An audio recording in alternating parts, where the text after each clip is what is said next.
Eu odeio a minha vida. É humilhante.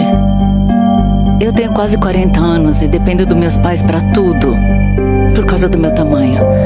Eu tô com medo de, em breve, ficar completamente presa nessa cadeira. E o único jeito de impedir isso é parando de comer. Mas eu não consigo. Eu preciso fazer alguma coisa.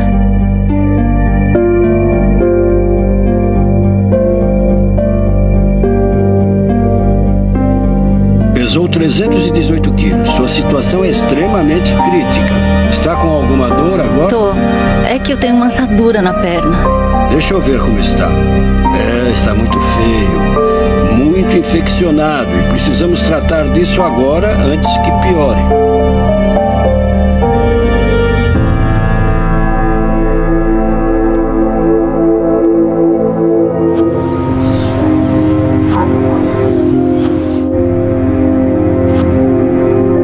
Ultimamente tá sendo difícil. Minha mãe tá indo ver o Dr. Now em Houston, porque ela tá com uma infecção e precisa da ajuda dele. E isso quer dizer que eu tô sozinha. E eu nunca fiquei sozinha. É muito assustador. Eu me sinto aqui sozinha sem a minha mãe. Mas ela precisa ir lá e se recuperar o máximo possível, para evitar que alguma coisa desse tipo volte a acontecer.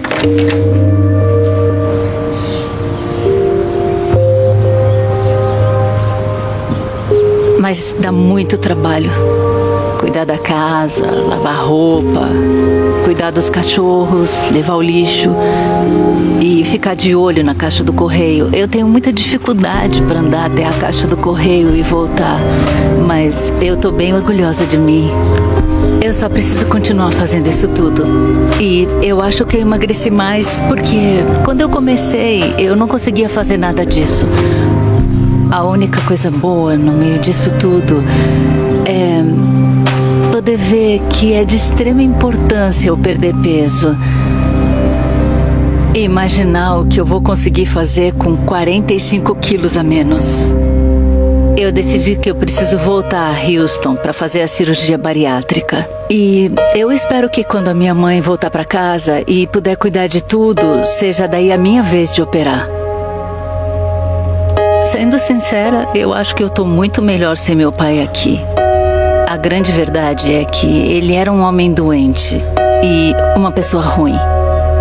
Eu descobri que ele estava traindo a minha mãe.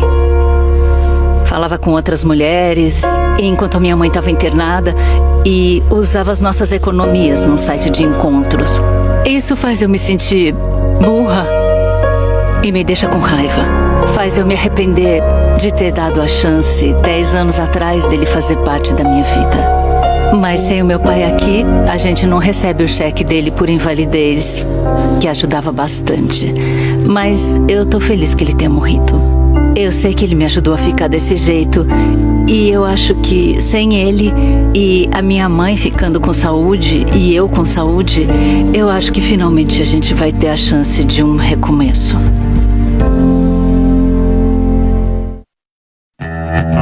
A vida sempre foi difícil para minha família. A minha mãe era solteira e tinha 21 anos quando eu nasci. Ela e eu morávamos com a minha avó e a minha bisavó. Éramos nós 4 na casa. E a minha mãe e a minha avó trabalhavam para sustentar a gente. Eu não via muito a minha mãe porque ela trabalhava de noite numa loja de donuts e dormia a maior parte do dia. Por isso eu sempre queria a atenção dela. Eu tinha uns 6 anos de idade quando a minha mãe começou a fazer questão de comer comigo sempre que podia. Isso acabou virando uma coisa nossa, sabe? Comer juntas. Mesmo que eu já tivesse comido, eu queria aquilo que ela ia comer, porque eu queria comer com a minha mãe. Foi nessa época que eu comecei a engordar.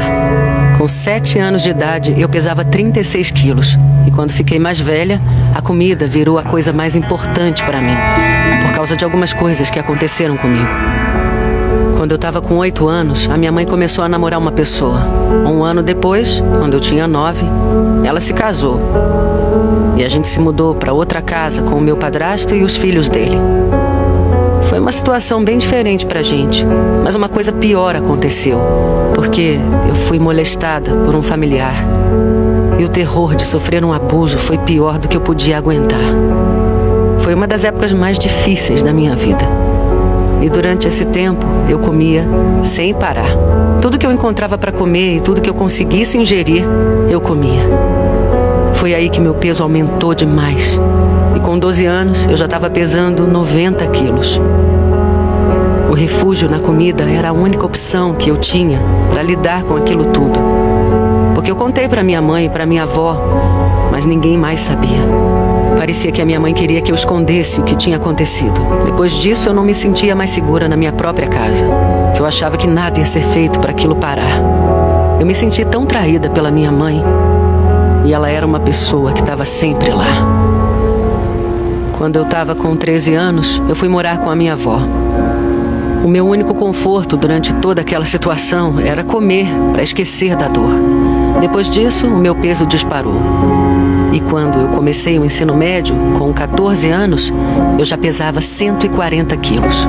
O abuso que eu sofri estragou a minha vida pra caramba. Eu não olhava mais para os meninos do mesmo jeito.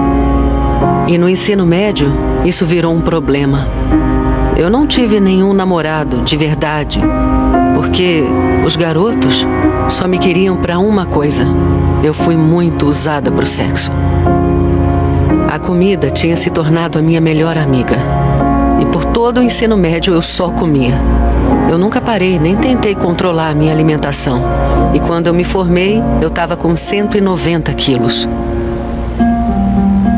Depois do ensino médio, eu fui trabalhar numa pizzaria. Eu ainda morava com a minha avó, mas eu queria guardar dinheiro para viver sozinha. Enquanto eu trabalhava lá, eu comecei a sair com um cara. E eu tive meu primeiro relacionamento sério. Ele acabou me convencendo a me mudar com ele. A gente morou junto por uns anos e nessa época eu continuei engordando. Mas depois de um tempo juntos, o meu namorado começou a beber e ficava muito violento quando bebia. Até que um dia ele me espancou. E eu não quis deixar barato. A polícia foi chamada, ele foi preso, mas eu fui burra. Não levem ele, eu amo ele. E aí eu trouxe ele de volta. Depois ele foi preso mais umas 4 vezes. A situação durou um bom tempo. Ele chegou a frequentar aulas de prevenção à violência doméstica e a gente ficou junto até eu fazer uns 21 anos. Durante essa época, tudo que eu tinha era comida. Eu engordei mais um pouco e cheguei a 220 quilos com 21 anos.